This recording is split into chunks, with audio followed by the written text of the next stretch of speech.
Siri, is the Earth a ball?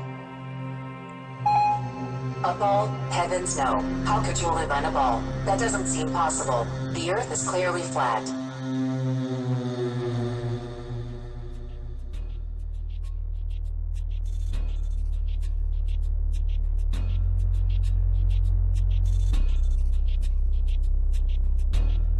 So mainstream science tells us that the Earth formed 4.6 billion years ago, after a big bang that created the known universe.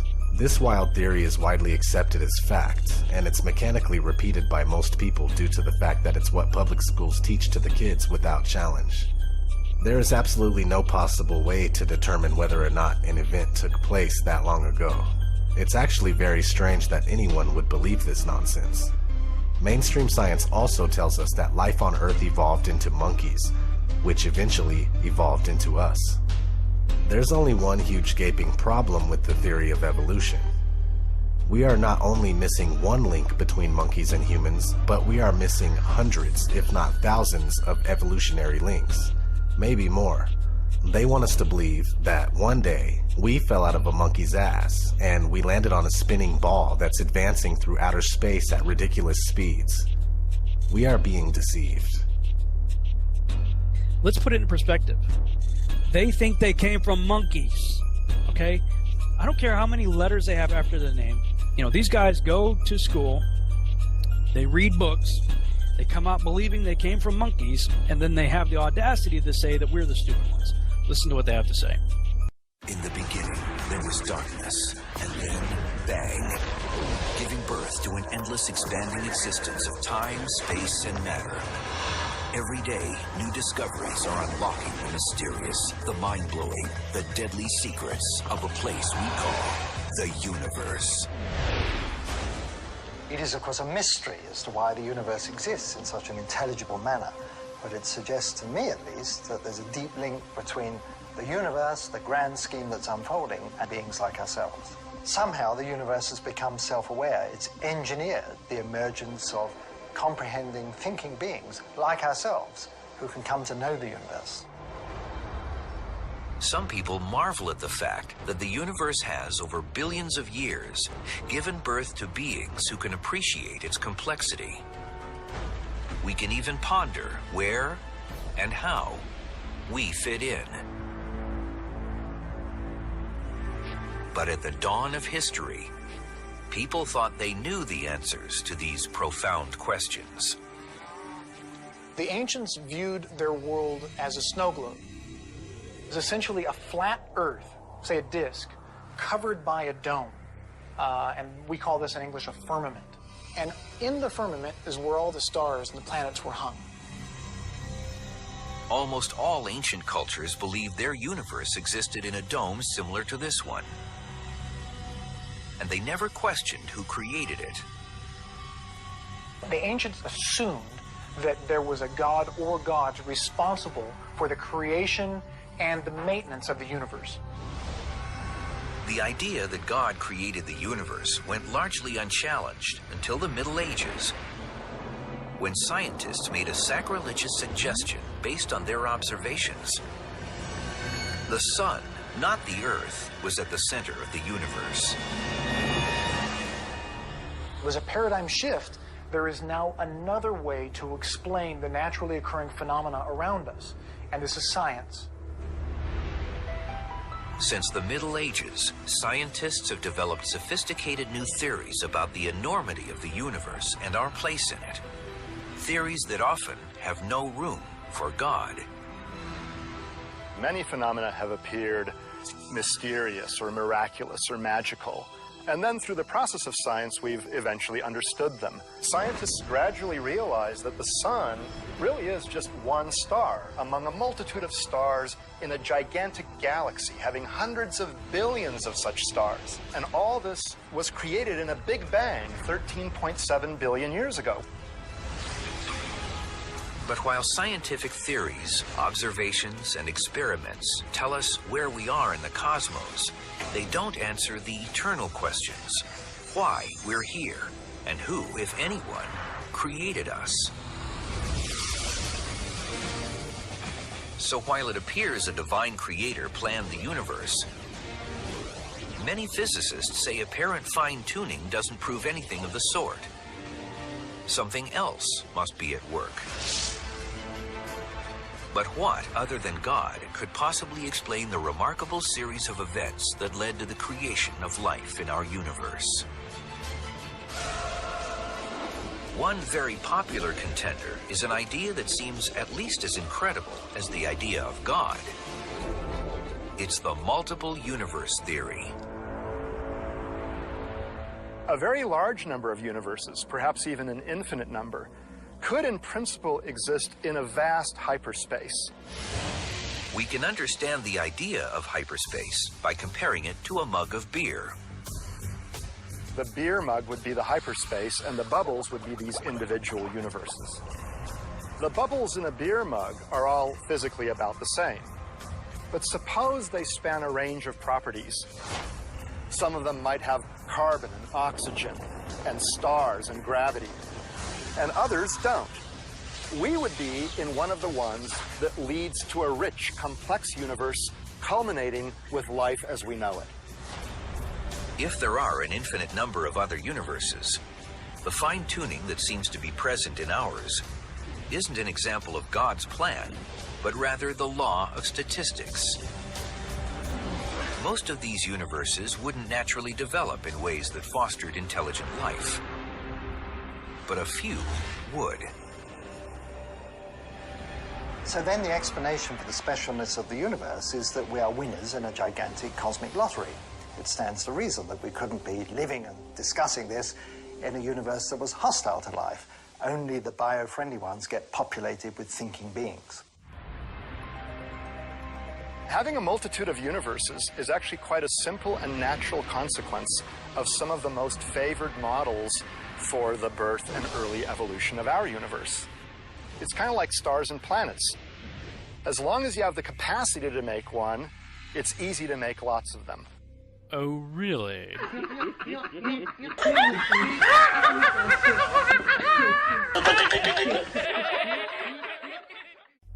Evolution isn't the only thing we are being lied to about. The Earth under our feet has been molded into a spinning ball that is a byproduct of the Big Bang, which is a theory that was introduced to science in 1931. In order for the theory of evolution to be reasonable, the Big Bang that was somehow pinpointed to 13.7 billion years ago has to be true. In the Big Bang cosmology, the Earth is a rotating sphere orbiting around the Sun. The issue is that the motion of the Earth has never been detected, and here we are in the year 2016 looking for the curvature of our world, which also can't seem to be measured. Mainstream science using theory after problematic theory to try and prove another theory isn't science at all. Real science will reveal a stationary Earth that's turning out to be quite flat, with a sun that's much closer than we are told.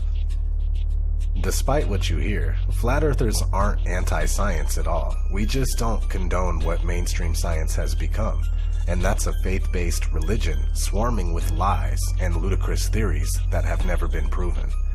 Also, this re-emergence of the flat earth has little to do with the Flat Earth Society. If you have the desire to further look into this, don't check for answers on their website. Some of the claims made by the Flat Earth Society are decent, while others are absurd. This is a common ploy to encourage no further investigation by the controlled opposition known as the Flat Earth Society. It's a commonly held misconception that the Earth is a spherical object that revolves around the Sun. But the fact is, of course, that the Earth is a circular dish surrounded by a barrier of ice that explorers have been attempting to penetrate for centuries. What if gravity isn't real? What if the Earth is in fact flat and it's been wrong all along? Everything that you've been taught is a lie. We're shown that and told that's the solar system, that's the way it works. You've got the big sun in the middle and all the planets revolve around it, but nobody's ever seen that. We've never seen a photograph of it. We've never seen, real part. We've certainly never seen any animation of it, even though there's supposed to be a probe out in Pluto at the moment. Nobody's ever seen the solar system like this. It's always graphics, it's always secondary knowledge. Things that people hold dear and call fact, like gravity, like the age of the universe, the universe formation itself, the age of the Earth, they're all dependent on things that are unproven. While they're good to consider, we should consider everything. You have allowed them to become facts that appear in our textbooks taught by professors to kids as facts. The argument, for all practical purposes, came to an end when the Church of England was established by law during the 16th century. They embraced many radical scientific notions prevalent at the time, including Copernicus' round Earth theory. With this endorsement, the theory found its way into the schools, which were then largely controlled by the Church. It has remained there to this day, and many children have accepted it without question. All-seeing eye and the square compasses. Here we have Buzz Aldrin, the second man, supposedly that walked on the grey dust of Kubrick's film set, showing off. They don't try and hide it, it's amazing. There's his Masonic ring, he's got his Shriner hat there. And these guys, yeah, they're supposedly praying to the command module. Looks like a pyramid to me. The connections between Ron L. Hubbard, or L. Hubbard, who started the Scientology movement, Walt Disney, Werner von Braun, rocket scientist, Jack Parsons, also a rocket scientist, Jet Propulsion's laboratory, and Aleister Crowley, who's obviously, you know, an art Satanist, influenced a lot of, you know, rock music and you know, everything else. Started the OTO, the Ordo Tempora Orientis. These guys are all connected. They're all in the same brotherhood. The connections between, well, here you go. Jack Parsons, the JPL was how obviously NASA got into, you know, got into the air in the first place, the Jet Propulsion's laboratory. Here's Jack Parsons at a Masonic ceremony. You can tell by the floor. And again, you can look into this for yourself. Yeah, it's easily searchable. It's easily researchable information. The connection between Walt Disney. Here we have aboard the ISS. Again, now we're getting into the handshakes. We've got Baphomet all doing it. Yeah, we've seen Bill Clinton do that and Bush and all these guys give you that. We know what that means. We know who they're in service to. This is all about occultism. It's all about sun worship, heliocentrism. It's not science. It's a religion. It's a faith. This is Helios. This is Helios, the sun god. And here, you know, here he is on the badge of Apollo 13. This is all occult religion going all the way back through all Egypt and then back through to Babylon as well. Life is much simpler on a flat plane. There's no complex theories or complicated mathematics involved in it. The flat plane. You know, there's sea level is level. Everywhere you go at sea level it's sea level. There's no bending the ocean around a spinning ball. It's level. It's water finds its level and it maintains. You can't bend it around a ball. This idea, these facts, they're facts, resonating with people all over the world is not an accident. It's not a coincidence. That is the hardest part for you guys to understand. The people that argue with me, that want to make me feel like a fucking idiot, that's not you talking. That's your ego talking. That's, you have to convince yourself verbally to somebody who is challenging your own beliefs to make yourself feel better and to help you sleep at night. The flat earth is a perfect example of that. You refuse to look at the information. It's stupid. Well, why is it stupid? Well, it just is. Well,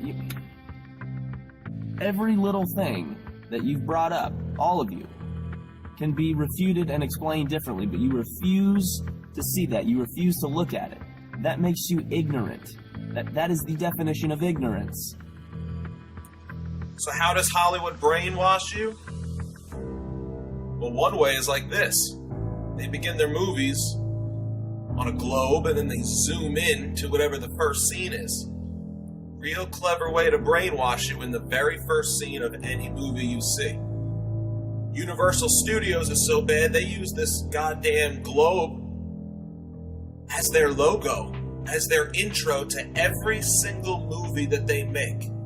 At the beginning of every single movie Universal makes, you're going to see the spinning globe logo. So it doesn't even matter what the movie's about. You're going to be brainwashed. No video, real video of the real Earth spinning in space, which we'd all like to see, actually exists. This is what he's shown. This is last year from the Discover satellite, the Epic camera. This is actually the dark side of the moon. Going past the Earth. There's the Earth spinning. And there's the dark side of the moon. The only problem with that is the moon's supposed to be orbiting the Earth, not just flying straight past it. Your eyes aren't fooled, yeah? You've got your own senses, trust your senses, this is clearly CGI, but you go to NASA's website and they will claim this was taken from 1 million miles away from Earth by the Discover satellite. You will notice also that the clouds don't really move. I mean, they move across, but they don't change, don't swirl, they don't change direction. 5 hours, 3:50 to 8:45 is nearly 5 hours of time-lapse photography. Those clouds do not move at all. You ever been mindfucked before?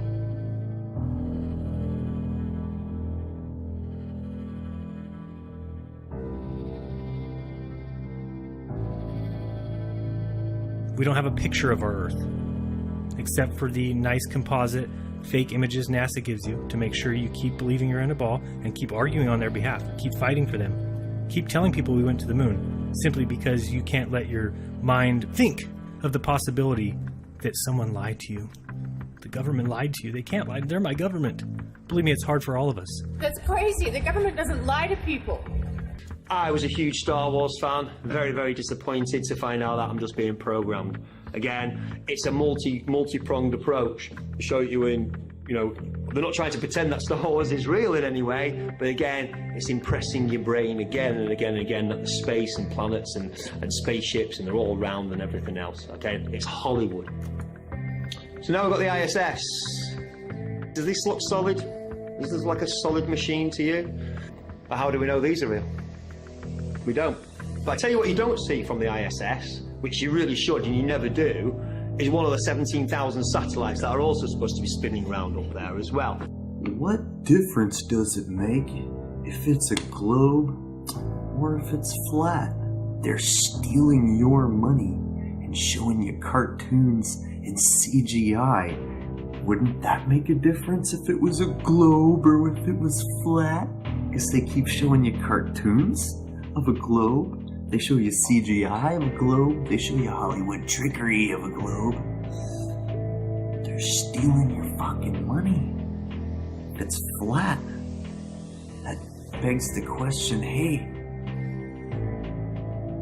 what the hell have you been showing us this ball for all this time? What have you been doing with our money? Did you guys go to space? Is evolution actually real? Did you guys just make this shit up? See, these are the questions we need to be asking. There might be more land out there to be discovered. There might be a fucking firmament up there. We don't know. They've stolen our mind from us and stuck us on a cartoon ball. We are being lied to, controlled, manipulated, stolen from. And I'm not going to stop speaking out. There's a quote by Tesla. Today's scientists have substituted mathematics for experiments, and they wander off through equation after equation and eventually build a structure which has no relation to reality. That's what happened with the globe theory. Everybody knew the world was flat until one day some guy came along and said, "Oh no, it's a ball. We're spinning through space. We're circling the sun." A lie is a lie, even if everybody believes it. And truth is truth, even if no one believes it. Ptolemy refined a system with Earth at the center. For 1,500 years, Ptolemy's system was used as the basis of astronomy and calendars, and it worked quite well.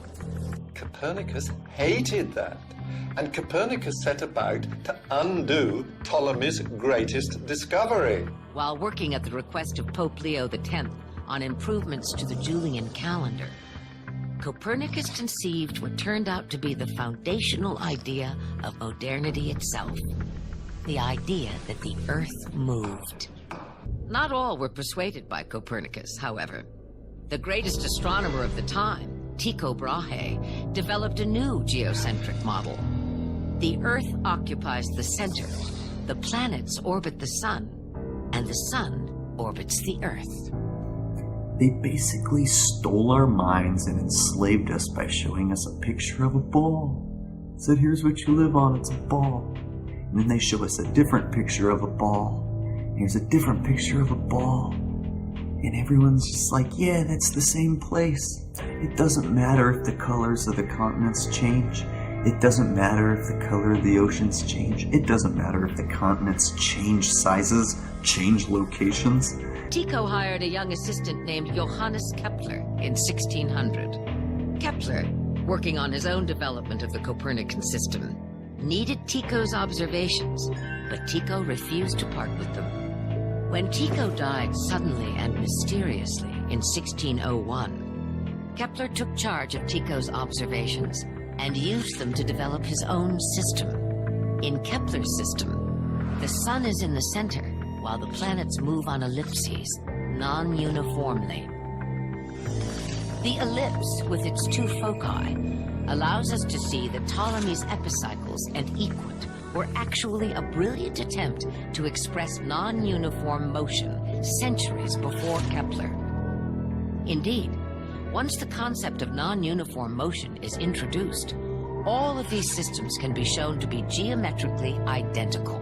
Copernicus was the main guy who started off the revolution. His book on the revolutions of the celestial spheres changed, you know, thousands of years of thinking about the Earth being completely still, as you can experience it for yourself every single day of your life, and obviously the bodies move in the heavens above us. That's what your senses experience. Copernicus changed all that round, but he didn't use any science. There's no science in his book. He got his ideas from the Hermetica, from Hermes Trismegistus. And it basically says how the sun sits enthroned in the middle of the solar system, and we all orbit around it. What's that sound like to you? That sounds like sun worship. It sounds like sun cult to me. Because later on, I'm going to show you, Fred Hoyle was another astronomer. Well, he said there's no difference in the mathematics, whether it's geocentric or heliocentric. The sun moves around the Earth moves around the sun. The mass works the same, exactly the way. The connections between Copernicus, just from the imaging. Yeah, I wouldn't be, have a portrait done with a big 33 on it, or a triangle with an eye, or anything like that. I wouldn't want to be connected or associated with any of that stuff, because I'm not really into that kind of stuff. I'm working for the other side. But Copernicus obviously had no problem with the square and compass. Yeah, with the big wheel here, we've got the big sun wheel, and we've got the Mercury sign as well. Yeah, all leads back again. You can investigate that more for yourself. The Book of Thoth by Aleister Crowley, Freemasonry with the sun over the head. Yeah, as above, so below. Yeah, one of the reasons why Mercury, because it can rise in the morning and the night, so it's also hermaphroditic. Both sexes, which obviously is Baphomet as well, which we know as the breast and the penis. It goes on and on and on. It's all about cult sun worship. You can trace it back to Babylon. You can see all the different gods going through it, but there is no science to Copernicus's on the revolutions of the spheres. It's a philosophical tract, and it's all based on the Hermetica. Up is up, down is down. If I have a visual aid, I have a pin. If I release it from my grip, what happens? Anybody? Correct, it falls. Was that gravity? No. The molecules that make up this pin, the plastic, the ink, it's got a little rubber grip on it, are more dense than the molecules of the air surrounding it. The molecules of the air will not support the weight, so they fall. So it falls when you let go, like that. Density and mass make an object heavy. There's no gravity. Simple. Up is up, down is down. Objects fall because they're heavy. If it floats, it's lighter than air. Helium, fill a balloon with helium, it goes up. Filled it with hydrogen, it would also go up. Lighter than air, floats. Heavier than air, falls. It's not complicated. Gravity is a god because it's the answer. It's the magic answer to everything. Why? How does the Earth keep us on, but it still spins around, it still orbits, and all gravity? How's the moon? How's the type of gravity? Why doesn't the moon fly off to the sun? Because the sun's got bigger gravity. It's the way gravity works. Don't worry about it, it's gravity. Gravity is the god that explains everything very, very magically. There is no need for gravity whatsoever if we're on a fixed stationary plane and the heavenly bodies are simply going above us. The reason why you don't fall off is because you're denser than the air that underneath you. It's just, again, Occam's razor. It's a straightforward explanation. Basically, the perspective of living on a globe is preposterous, it's ridiculous, it's hilarious. How we are taught to perceive the world we live on, because basically, even when trying to depict it, it's hilarious. They have no way of depicting it without it being comical. You have whales climbing the curve, like, it's absurd. How can we live on a globe? Core of the Earth, you know, you've seen the cutaway. This much is crust and mantle and magma and liquid molten stuff at the center. The deepest hole that's ever been drilled in the history of mankind to date, even with today's technology, 8 miles. If you want to say this is what the first 8 miles looks like, I will believe you, because they can show me the hole. This goes 8 miles down, okay? It goes 8 miles down. That's how thick is the plane that we live on? It's at least 8 miles, because they've drilled down that far, but they can't go any farther. It doesn't work. So it's speculation. With a sphere of 4,000 miles radius being spun round once every 24 hours, a little bit of calculations will show that that person there is being spun round at about 1,000 miles an hour and it doesn't know it. I mean, this is obvious nonsense. The stage was set for one of the most important events in the history of physics, the Michelson-Morley experiment. The experiment failed to detect the Earth moving in or against the ether. The problem was serious. Although various solutions were advanced, in the end, science was faced with a choice. Either discard the ether or admit that the Earth wasn't orbiting the Sun. It was Albert Einstein who came up with the solution, which now forms the basis of our physics, and which we call the theory of relativity. Einstein eliminated the ether as the cause and said that it was simply a principle of nature. That when objects move through empty space, they contract in length, they decrease in the time traveled, and their mass increases, all by the same proportion. Hence, in order to maintain the Copernican principle, the length, time, and mass of moving objects were altered. And this is the essence of Einstein's special theory of relativity. All of physics collapses with that experiment. Foucault's pendulums do not uniformly swing in any one direction. Sometimes they rotate clockwise and sometimes counterclockwise. Sometimes they fail to rotate, and sometimes they rotate far too much. Scientists who have repeated variations of the experiment have conceded time and again that, quote, it was difficult to avoid giving the pendulum some slight lateral bias at starting. The behavior of the pendulum actually depends on 1. the initial force beginning its swing, and 2. the ball and socket joint used, which most readily facilitates circular motion over any other. The supposed rotation of the Earth is completely inconsequential and irrelevant to the pendulum's swing. If the alleged constant rotation of the Earth affected pendulums in any way, then there should be no need to manually start pendulums in motion. If Earth's diurnal rotation caused the 360-degree uniform rotation of pendulums, then there should not exist a stationary pendulum anywhere on Earth. It has been said that the pendulum experiment proves the rotation of the Earth. But this is quite impossible, for one pendulum turns one way, and sometimes another pendulum turns in the opposite direction. Now we ask, does the Earth rotate in opposite directions at different places at one and the same time? We should like to know. Perhaps the experimenters will kindly enlighten us on this point. There's all kinds of evidence for the phenomenon of what's called continental drift. This means that the continents are able to move as if they're floating on a fluid. Now, if the Earth is spherical, if it's spinning, anybody knows that if this is spinning very, very, very fast like that, that the continents should all be located at the equator, because centrifugal force would move the continents from the poles to the middle. The Coriolis effect is often said to cause sinks and toilet bowls in the northern hemisphere to drain spinning in one direction, while in the southern hemisphere causing them to spin the opposite way, thus providing proof of the spinning ball Earth. Once again, however, just like Foucault's pendulums spinning either which way, sinks and toilets in the northern and southern hemisphere do not constantly spin in any one direction.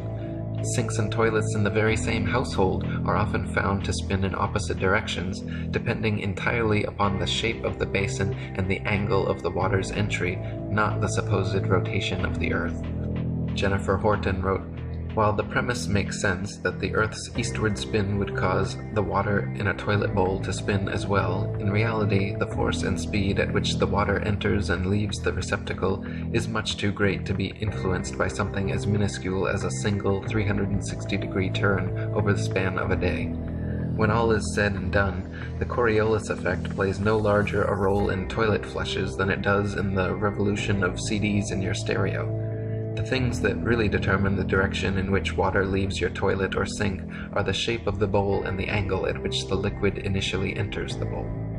The Coriolis effect is also said to affect bullet trajectories and weather patterns as well, supposedly causing most storms in the northern hemisphere to rotate counterclockwise and most storms in the southern hemisphere to rotate clockwise, to cause bullets from long-range guns to tend towards the right of the target in the northern hemisphere and to the left in the southern hemisphere. Again, however, the same problems remain.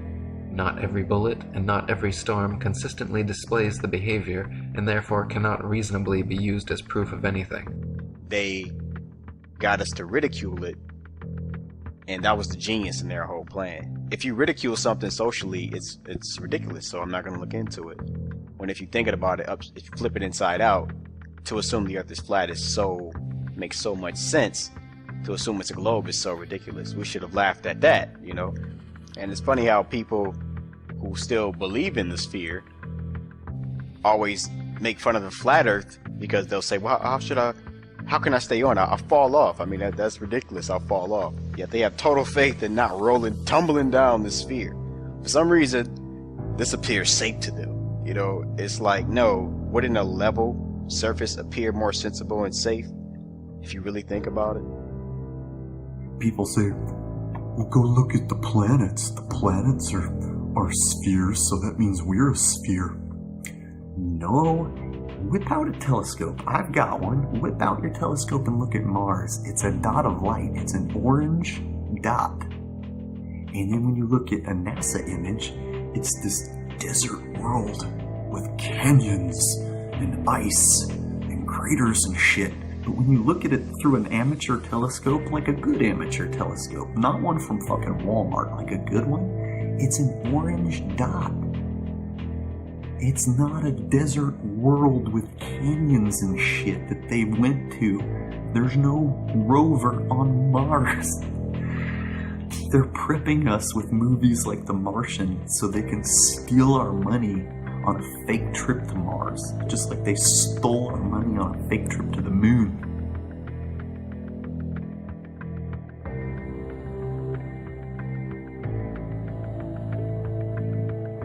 Behold, the mysterious floating orb. Ooh! Ah! Ooh! Ah! Soup's on. The don't need all the complex theories and math. The sun isn't 93 million miles away.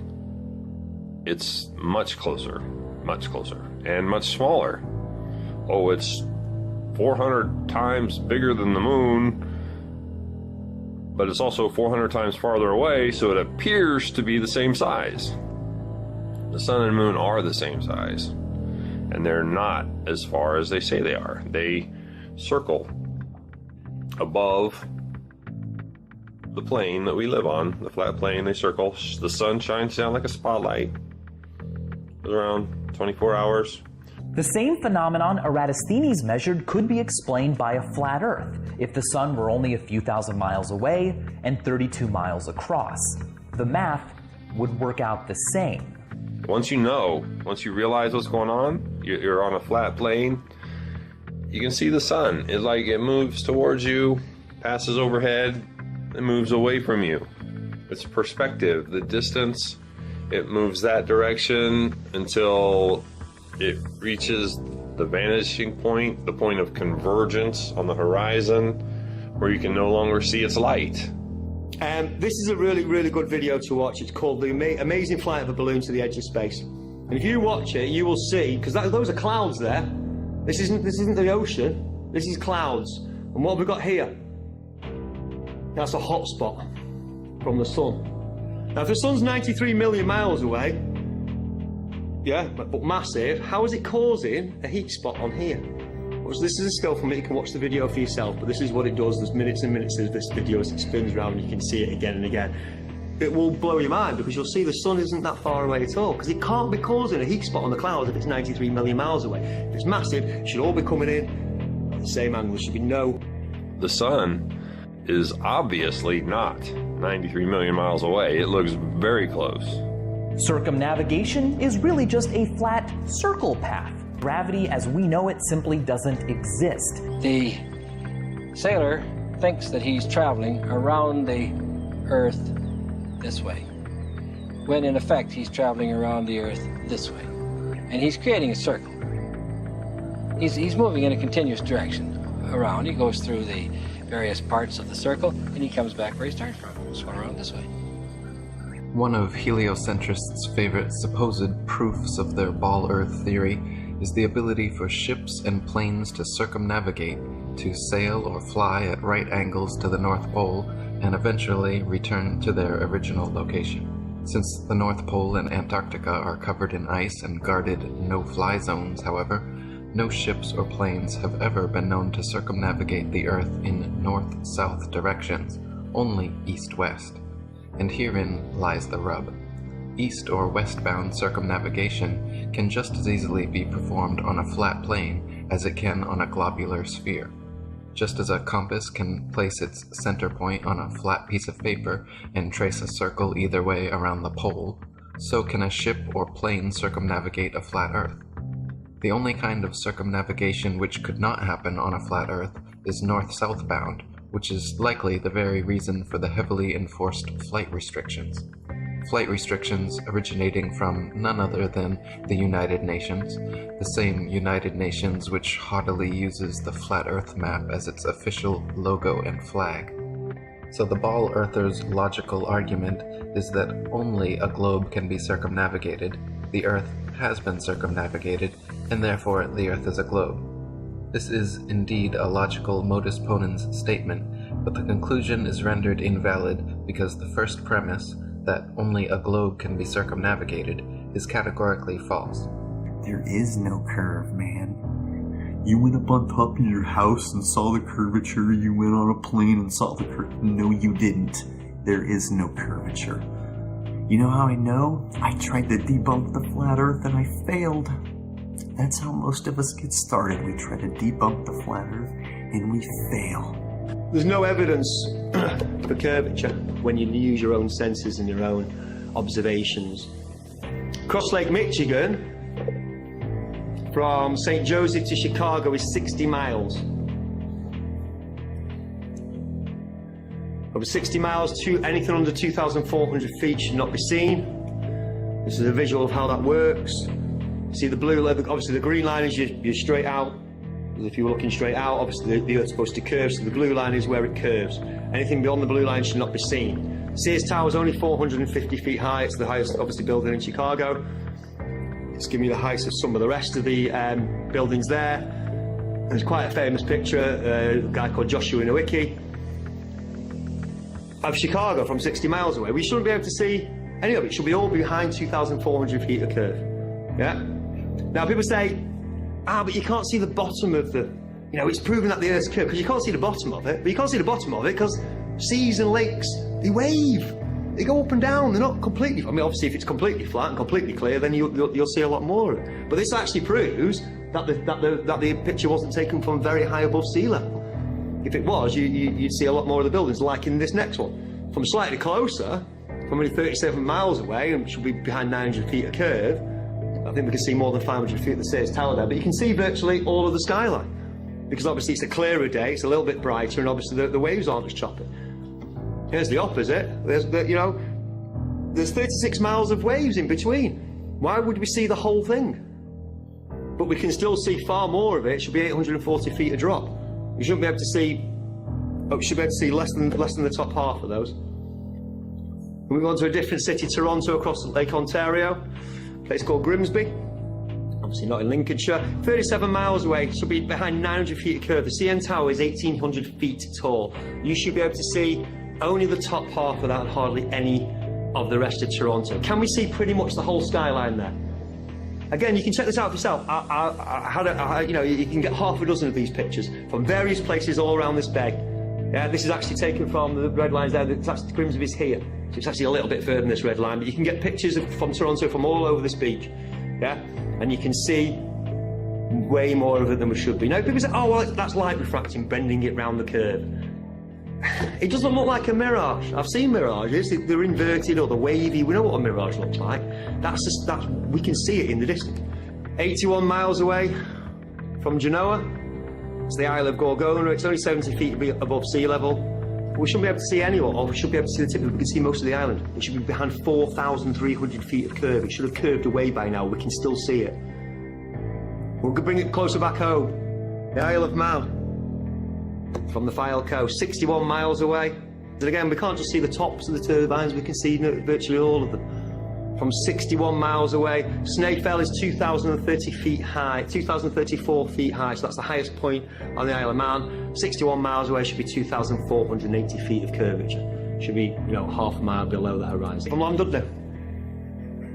75 miles away.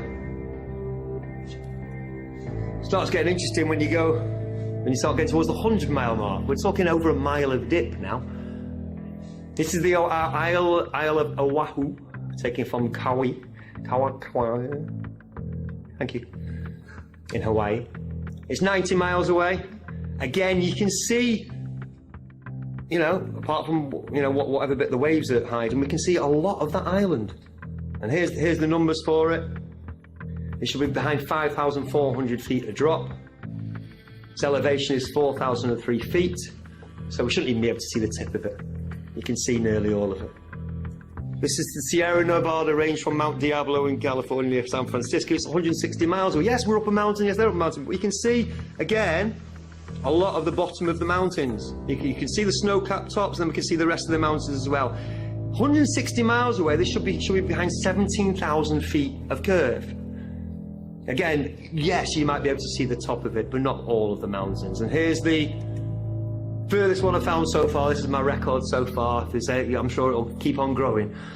This is the reunion island from the Isle of Mauritius. It's 149 miles away. It's a long, long, long way away. And once again, we can see the peak, but we can also see most of the rest down. This is quite clearly a very, very good observational day. Very clear, very calm. The highest peak on Reunion Island is 3,072 metres tall. It's just under 2 miles. 149 miles away, everything should be behind 2.8 miles of curvature. Should have curved way, way away. And again, it's not just the tops we can see much more. We can see a lot more, 2,000 feet or so of that. We can see far more. That's what I'm saying about the Z-axis curve. It's not there. It's not there. If you watch a boat out to sea and then get a telescope on it, it'll come back into view again. Yeah, it's perspective, and it's obviously the limits of our eyesight, but it's also conditions as well, quite clearly. Yeah, heat, haze conditions, what have you. Physical conditions do check. But the point is that photographs have been taken. I've just shown you a dozen photographs from starting at 30 miles, 60 miles, 90 miles. Now we can see 150 miles in the distance, and it should well have disappeared behind the curve of the globe. Huge flat places on Earth, everybody's aware. If you ever watch Top Gear, the Bonneville Salt Flats, where everybody goes racing. But there's even bigger ones in South America. Ethiopia? But the Saladillo in Bolivia. They've gone for 4,000 square. They go for hundreds of thousands of square miles. Big flat places on Earth. Yeah, famously flatter than a pancake. The evidence is all around us. The Earth is flat, and that is that. Don't overthink this thing. It's not necessary. Primary knowledge or secondary knowledge? You're going to use your own senses, your own observances, your own experiments, hopefully, or you're going to believe what you've been told just because that's what everybody believes. It's not this overly covert, like, psyop. Like, what would be the point of that? To discredit the truth movement? If you look into Flat Earth for 3 hours, that you would realize that it's not a psyop. It's not a psyop. A psyop of that magnitude that would ultimately bring the truth movement to its... Do you really think the truth movement is going to be brought to its knees anytime soon, given all the information? The same as with Flat Earth. Think about it. So why? What have they got to gain? You know, why bother? Well, as far as I'm concerned, once you've done your research, and if you come to the same conclusion that myself and thousands of others have done, it overthrows heliocentrism, overthrows the Big Bang, it overthrows evolution, overthrows everything we thought we knew about the world. And I've heard people say that the reason they don't want to publish papers that disagree with special relativity or general relativity is that they built their careers on this. If you were paranoid, you'd say there's a conspiracy. Whatever it is, there is a lot of resistance to getting something published that disagrees with either of Einstein's two theories. As for all of the photos and video evidence we now have that the Earth is round, well, all of that material is completely fabricated. A hoax perpetrated by space agencies, airlines, globe manufacturers. They are reaping the rewards of our ignorant belief that the Earth is actually round.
Stupid rumor.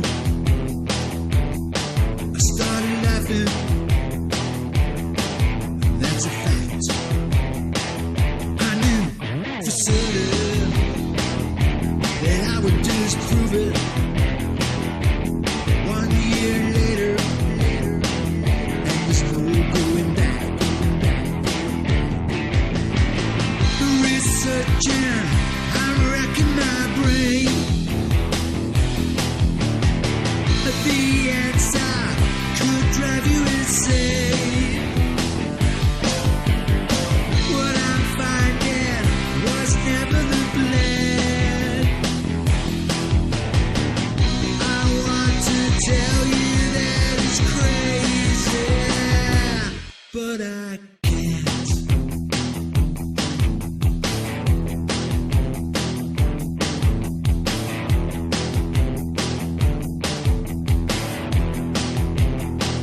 So here's the story, and it's true, a true story.